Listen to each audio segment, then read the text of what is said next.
വീട്ടുമുറ്റത്ത് പൂ കൊണ്ടൊരു പന്തലിട്ടാൽ എങ്ങനെയുണ്ടാകും? അങ്ങനെയൊരു വീടുണ്ട് കോഴിക്കോട്. കടും ചുവപ്പിൽ കുലകുലയായി പൂത്തുലഞ്ഞ് മുറ്റമാകെ പന്തലിട്ടൊരു പൂവിസ്മയം. പൂക്കൾ പന്തലിട്ട ഈ വീട്ടുമുറ്റത്തിന്റെ വിശേഷങ്ങളിലേക്കാണ് ഇനി.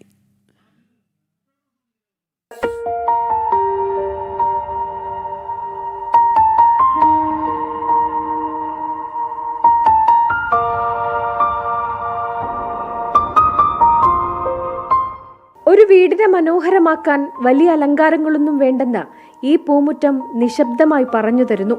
നമ്മുടെ നാട്ടിൽ അത്യപൂർവമായി മാത്രം പൂക്കുന്ന ഫ്ലെയിം ഓഫ് ഫോറസ്റ്റ് എന്ന ഇനത്തിൽപ്പെട്ട പൂക്കളുടെ ഒരു മായിക ലോകമാണ് ഇന്ന് ശ്രീപദം എന്ന വീട്ടുമുറ്റം.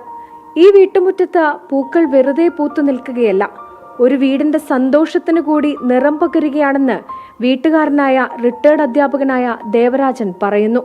ഞങ്ങളുടെ പൂത്ത് കഴിഞ്ഞപ്പോൾ സത്യം പറഞ്ഞാൽ എനിക്കെന്നെ ഒരു വല്ലാത്തൊരു അത്ഭുതമായി. കാരണം ഇതൊരു നമ്മുടെ ആഘോഷത്തിനൊക്കെ കല്യാണ പന്തലിലൊക്കെ അലങ്കരിച്ച മാതിരി ഇങ്ങനെ കാണുക. അപ്പോൾ ഇങ്ങനെ ഇതാ അപ്പോൾ അപ്പോഴാണ് ഈ മഴ വന്ന് വെള്ളപ്പൊക്കം വന്നത്. അപ്പോൾ ഇതിൽ പോകുന്ന ആൾക്കാർ വഴിയൊക്കെ ക്ലോസ് ചെയ്ത് ഇതിന് മുന്നുകൂടിയാണ് പോകുന്നത്. അപ്പോൾ അവർ നിറയെ വരിക, അതിൻ്റെ ഫോട്ടോ എടുക്കുക, സെൽഫി എടുക്കുക, അങ്ങനെയൊക്കെ ആയിട്ടാണ് ഇത് കാണുന്നത്. ഇതിൻ്റെ ഒരു മഞ്ഞ സ്പീഷീസും കൊണ്ട് എനിക്ക് മനസ്സിലായി. പക്ഷെ അതൊന്നിപ്പോൾ അവിടെ തൈ കിട്ടുന്നില്ല. ഞാനിങ്ങനെ ഇത് തൈ ഉണ്ടാക്കാൻ വേണ്ടി ഒരുപാട് നോക്കി. ഏതായാലും ഇത് വള്ളിയിൽ നിന്നുണ്ടാകുന്നതാണ്, വിത്തൊന്നുമില്ല. നല്ല കടും ചുവപ്പ് നിറത്തിൽ കുലകുലയായി തൂങ്ങിക്കിടക്കുന്ന പൂക്കൾ കണ്ണിനും മനസ്സിനും ഒരുപോലെ സന്തോഷം പകരുകയാണ്. പൂവിന്റെ ആകൃതിയിലുമുണ്ട് അല്പം വ്യത്യസ്തത. പൂവിരിഞ്ഞാൽ 20 ദിവസം മുതൽ 1 മാസം വരെ വാടാതെ നിൽക്കുമെന്നതും ഫ്ലെയിം ഓഫ് ഫോറസ്റ്റിന്റെ മറ്റൊരു പ്രത്യേകതയാണ്. പൂവിന്റെ വിശേഷങ്ങൾ തേടി നിരവധി പേരാണ് ഈ വീട്ടുമുറ്റത്ത് എത്തുന്നത്. ജനം, കോഴിക്കോട്.